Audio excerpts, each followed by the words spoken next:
प्रक्षेप्य गति projectile motion. देखो साहब, इस पे अपन ढेर सारे सवाल देखेंगे, न्यूमेरिकल्स करेंगे। लेकिन उससे पहले आपको ध्यान होना चाहिए कि उनमें क्या क्या फॉर्मूले यूज़ हो रहे हैं, है ना। तो ये आप 11th में ये चैप्टर है, पढ़ चुके होंगे प्रोजेक्टाइल मोशन से रिलेटेड। नहीं पढ़ा है, नहीं देखा है, कोई बात नहीं। हाँ, तो अपन पहले देखेंगे, न्यूमेरिकल करने से पहले फॉर्मूले देखेंगे, और फॉर्मूले देखने से पहले वो देखेंगे कि वो फॉर्मूले कहाँ से आए, कैसे आए, और उन फॉर्मूले को कहाँ पे अपने को यूज़ करना है ना। तो पहले फॉर्मूले कैसे आए वो देखते हैं, फिर अपन सवाल करना शुरू करेंगे। तो अभी यहाँ पे आप प्रक्षेप्य गति और उसके फॉर्मूले देखेंगे। तो प्रक्षेप्य गति होता क्या है, सबको लगभग मालूम है, एवरेज देखो ध्यान है यहाँ पे। इसकी मेन आपको कई परिभाषा जैसा पूछे तो आप ये लिख सकते हैं, ये बहुत अच्छा लिख रखा है कि यदि कण पर लगने वाला बल प्रारंभिक वेग के साथ तिर्यक हो, है ना, तो कण की गति प्रक्षेप्य गति होती है। किसी नियत त्वरण के प्रभाव में गति करते हुए प्रक्षेप्य पथ कैसा होता है, परवलयाकार पथ होता है ना। यानी कि कोई भी ये परवलयाकार गति करेगी, ये ऐसे, है ना। उदाहरण क्या है इसके, तो इसके उदाहरण कई हैं, जैसे यहाँ पे देख रखा होगा। देखो, एक वस्तु जो बिना ईंधन की खपत के सिर्फ गुरुत्व के प्रभाव में वायुमंडल में गति करती है प्रक्षेप्य कहलाती है, और इस गति को प्रक्षेप्य गति कहते हैं, प्रोजेक्टाइल मोशन। इसके अंदर आप देखेंगे कि उदाहरण तो कई हैं। उड़ते हुए हवाई जहाज से गिराया गया बम, इसमें तीन अच्छा प्रकार आगे आएंगे, अभी देखो केवल डायरेक्ट बताया है। यहाँ पे जैसे बंदूक से निकली हुई गोली, तो एक ने पूछा कि बंदूक से निकली हुई गोली तो सीधी सीधी जाती है, तो ये कैसे प्रक्षेप्य गति का उदाहरण हुई। तो भाई साहब, अगर बंदूक से गोली निकली है ना, ये गोली निकली, तो ये सीधी सीधी सीधी सीधी, भले अगर कोई आपका निशाना पास में है तो जाके सीधी सीधी लग जाती है सपोज। लेकिन अगर निशाना दूर है तो कोई भी भले बंदूक से गोली निकली है, वो भी एक टाइम बाद गुरुत्वाकर्षण के प्रभाव में तो आएगी ना, सीधी सीधी अनंत तक तो जाएगी नहीं। तो क्या होगा, एक टाइम बाद नीचे नीचे नीचे नीचे नीचे, और फिर ड्रॉप होके ज़मीन पे, है ना। तो ऐसे ही चाहे वो गोली दागी हो, चाहे तीर चलाया गया हो, चाहे खिलाड़ी के द्वारा फेंका गया भाला हो, कुछ भी हो, वो गति तो कैसे करेगा, एक टाइम पर यूं जाएगा, फिर एक मैक्सिमम हाइट तक जाएगा, और फिर गुरुत्वाकर्षण से धीरे धीरे धीरे धीरे नीचे ज़मीन पे आ जाएगा। ठीक है, यही आपकी प्रक्षेप्य गति है। इसके अंदर बहुत अच्छे अच्छे न्यूमेरिकल बनेंगे, तो अपन देखेंगे। अभी फ़िलहाल अभी बेसिक देख लो कि क्या है, क्योंकि कोई भी सवाल करने या उससे पहले सीधा फॉर्मूला रटने से पहले कैसे आया वो अपना जानना ज़्यादा ज़रूरी है। प्रक्षेप्य गति की अभिग्रहित वायु के कारण प्रतिरोध को अपन यहाँ पे नहीं लेते हैं। पृथ्वी की वक्रता को अपन उसको यहाँ नगण्य मानते हैं। पृथ्वी का घूर्णन प्रभाव को नगण्य है, और प्रक्षेप्य पथ के सभी बिंदुओं के लिए गुरुत्वीय त्वरण का परिमाण व दिशा नियत मानी है। ठीक है साहब, यहाँ पे आप सीधा इसके प्रकार देखें। इसके अंदर ये प्रकार बहुत कम जगह देखने को मिलेंगे आपको, कि प्रक्षेप्य गति के प्रकार जनरली अपन इसी की बात करते हैं 11th-12th में या बेसिक लेवल पर अपनी यही गति की बात होती है ना। ये वाली प्रक्षेप्य गति, ये इसके फॉर्मूले इसी के ऊपर अपन देखेंगे सब कुछ। लेकिन कभी कहीं पूछ ले, कहीं ध्यान हो, तो ये भी ध्यान रखें, क्षैतिज प्रक्षेप्य गति और नत समतल प्रक्षेप्य गति। क्षैतिज प्रक्षेप्य गति कौन सी है आपकी, ये वाली है ना, कि अगर ऊपर से प्लेन को बम फेंक के नीचे किसी को उड़ाना है ना, तो ये भी कर तो प्रक्षेप्य गति रहा है, लेकिन ये देखो ऊपर से कर रहा है, ये एक्सिस, ये ऐसे डाउन, है ना। तो यहाँ पे आपके फॉर्मूले अलग हो जाएंगे, कैलकुलेशन अलग हो जाएगी। वैसे ही यहाँ पे एक मैक्सिमम हाइट पे अगर अलग एंगल पे और एक अलग तल तक ये ऐसे पहुँचाने के लिए, ये भी प्रक्षेप्य गति है, पर यहाँ अलग मामला है ना। तो इसको बोलेंगे नत समतल प्रक्षेप्य गति। और ये फाइटर प्लेन जो जैसे बम से फेंक के उड़ा रहा है टैंक को, तो वो कौन सी है, क्षैतिज प्रक्षेप्य गति। लेकिन अपन बात करते हैं लगभग सारी किसके ऊपर, तिर्यक प्रक्षेप्य गति। क्लियर, तो अपन अभी इसी की बात करेंगे लगभग, और बेसिक पूरा इसी पे है। इसी के कुछ फॉर्मूले हैं वही देखेंगे। ठीक है, तो प्रक्षेप्य गति आप देख ही चुके हैं क्या होती है। गुरुत्वीय क्षेत्र में एक निश्चित वेग देकर फेंकी गई वस्तु की गति को प्रक्षेप्य गति कहते हैं।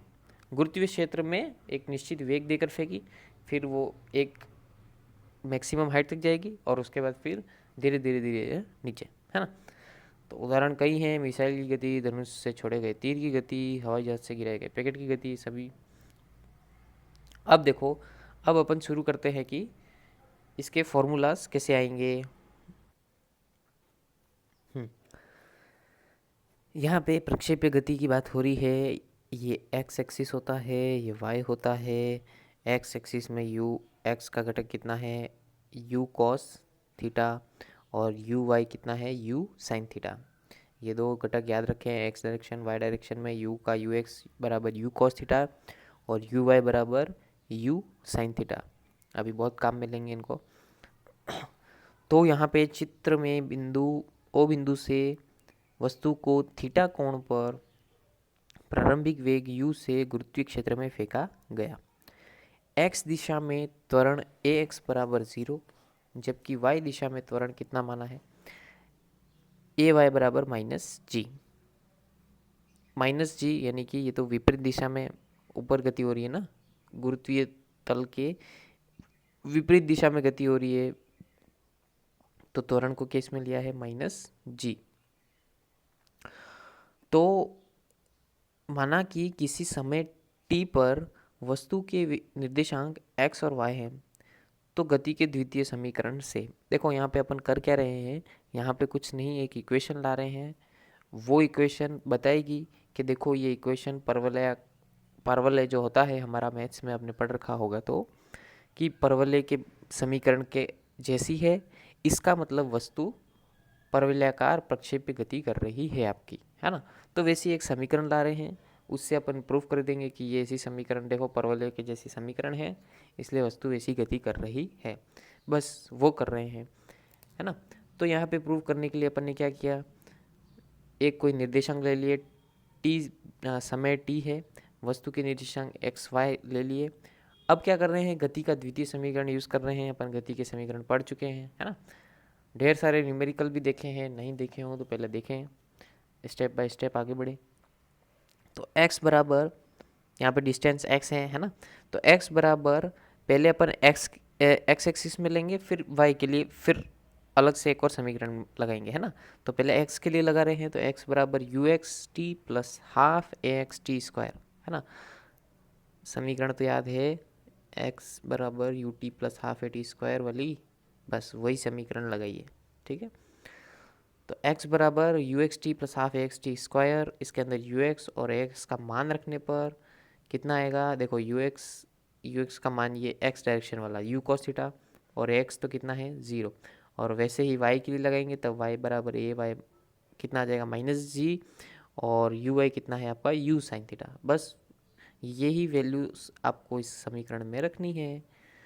तो यहाँ पे अपन ने रख दिया, ये हो गया पूरा 0, तो x बराबर आ गया आपका u cos theta into T, तो t बराबर आ गया x upon u cos theta.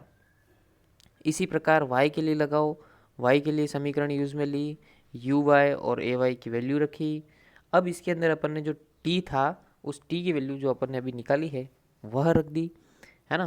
तो ये वैल्यू अपन ने अभी निकाली, वो रख दी t की वैल्यू यहाँ पे। उससे क्या हो गया, साइन थीटा अपन कॉस थीटा टेन थीटा हो गया, और यहाँ पे एक्स स्क्वायर को बाहर लिख दिया है और इसको ऐसा इस फॉर्म में लिखा है। क्यों, क्योंकि अपने को दिखाना है कि y बराबर B X square B X minus C X square, ये जो फॉर्म है ऐसी फॉर्म में आ रही है ये इक्वेशन। इसका मतलब यह समीकरण सिद्ध करेगी कि वस्तु सदैव परवलय पथ पर गति करती है।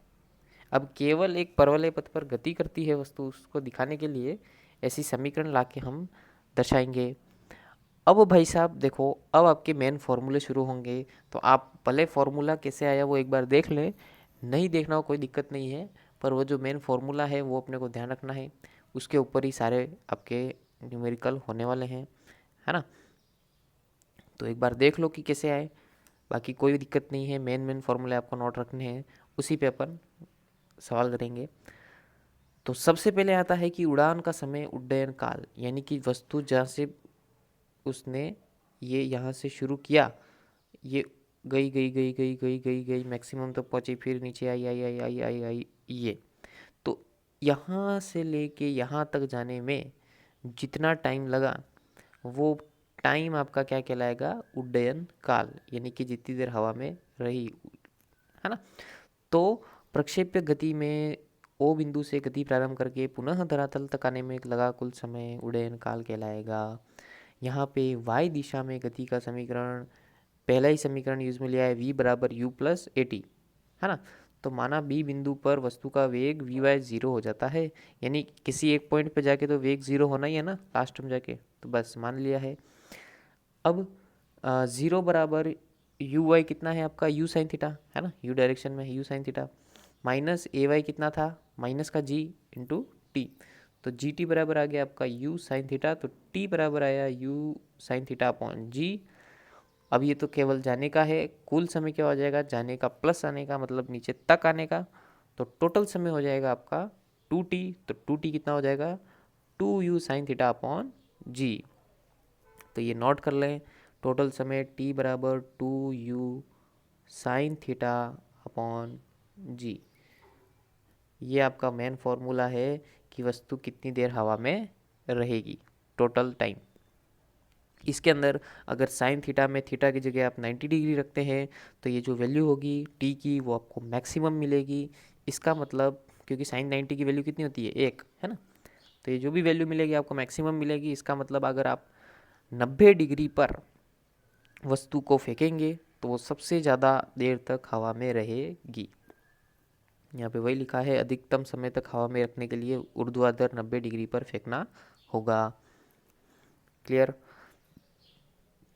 अब अगला फॉर्मूला देखो अधिकतम ऊंचाई का। अधिकतम ऊंचाई मतलब यहाँ पे आपने वस्तु फेंकी और नीचे पहुँची, तो ये जो मैक्सिमम हाइट तक वस्तु गई, तो कितनी मैक्सिमम हाइट तक वस्तु जाएगी, ये कैसे पता करेंगे, ये देखो उसके लिए फॉर्मूला देखो। प्रक्षेप्य गति में वस्तु धरातल से जितनी ऊंचाई तक पहुंचकर लौटती है उसे अधिकतम ऊंचाई h कहते हैं। चित्र में बिंदु B तक ऊंचाई को h से दर्शाया गया है। y दिशा में गति का द्वितीय समीकरण लगाया है, y बराबर U T plus half A T square. बताइए यहाँ पे y ये लिख देना है। अपन निकाल रहे हैं मैक्सिमम हाइट, h बराबर यू वाई, यू क्या है, कितना है, यू साइन थीटा, और ए वाई कितना है, माइनस जी, तो minus half G T square. अब क्या करेंगे, h बराबर t की वैल्यू जो अपन निकाल चुके हैं, u साइन थीटा अपॉन जी, अभी निकाली थी ना ये, u साइन थीटा अपॉन जी, बस वो रख दी वैल्यू। यहाँ पे t और t स्क्वायर की जगह वैल्यू रख दी। यहाँ पे दोनों में कॉमन ले लिया, कॉमन क्या आ गया, u square sine square theta upon G common आ गया। तो यहाँ से कुछ नहीं कॉमन, तो एक, मतलब पूरा कॉमन आ गया, बचा क्या, एक, और यहाँ पे बचा हाफ, तो वन माइनस हाफ हो गया हाफ। तो h की वैल्यू आ गई आपकी, h बराबर 1/2 U square sine square theta upon G. ये फॉर्मूला है आपका मैक्सिमम हाइट निकालने का। अगर किसी भी प्रक्षेप्य गति में वस्तु को फेंका है तो अधिकतम कितनी ऊंचाई तक गई है वो निकालने के लिए अपन इसका यूज़ में लेंगे। सवाल करेंगे तब सारी बातें आपको समझ में आएगी। फॉर्मूले याद करने की भी ज़रूरत नहीं पड़ेगी, अपने आप काम में लोगे बार बार तो याद हो जाएंगे, लेकिन फिर भी ध्यान रखने हैं, नोट रखने हैं, है ना। बिल्कुल ही हवा से दिमाग से पार ना जाए फॉर्मूले और न्यूमेरिकल्स, इसलिए पहले मैं कहाँ से आया टॉपिक, कहाँ से आया न्यूमेरिकल का ये फॉर्मूला, ये पहले क्लियर कर रहे हैं, फिर सवाल करेंगे, है ना, तो ठीक रहेगा। ठीक है साहब। अब लास्ट इसका फॉर्मूले आपका परास। परास यानी कि कितनी अधिकतम दूरी तक जाएगी वस्तु, है ना। यहाँ से आपने जो फेंका ये, तो ये डिस्टेंस कितनी दूरी तक जाएगी, ये डिस्टेंस निकालने के लिए फॉर्मूला परास आर का। प्रक्षेप्य गति में मुक्त की गई वस्तु धरातल पर जितनी दूरी तक पहुँचती है उस सीधी दूरी को आर कहते हैं, परास कहते हैं। अब दूरी बराबर क्या होता है, चाल इंटू समय।